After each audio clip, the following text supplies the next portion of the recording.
So we are going to look at administrative data.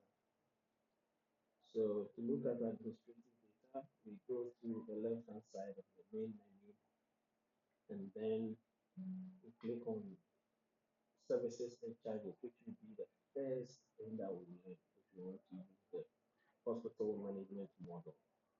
So we click on services and charges,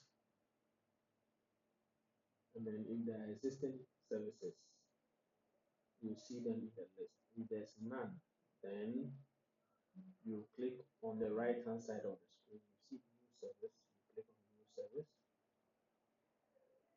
and then you fill in the details. So service name, you fill it in, service cost, you fill it in, service category, reconsultation, treatment, diagnosis, surgical, whichever place it belongs, you put it there.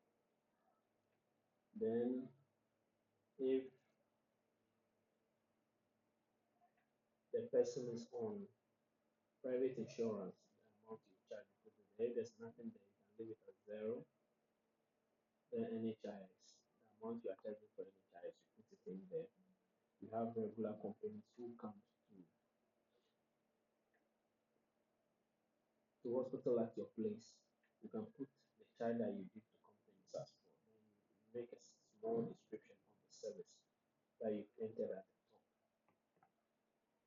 And then you specify whether the service requires a specialist or leave it. If it requires a specialist, you click on this. If it does not, you leave it this way. Then you specify that the service is available, which is the default. After that, you click on save to save it. And once you click on save, it adds up to the list. So that is how you set up services. So those services will be used later on in the system on the next station or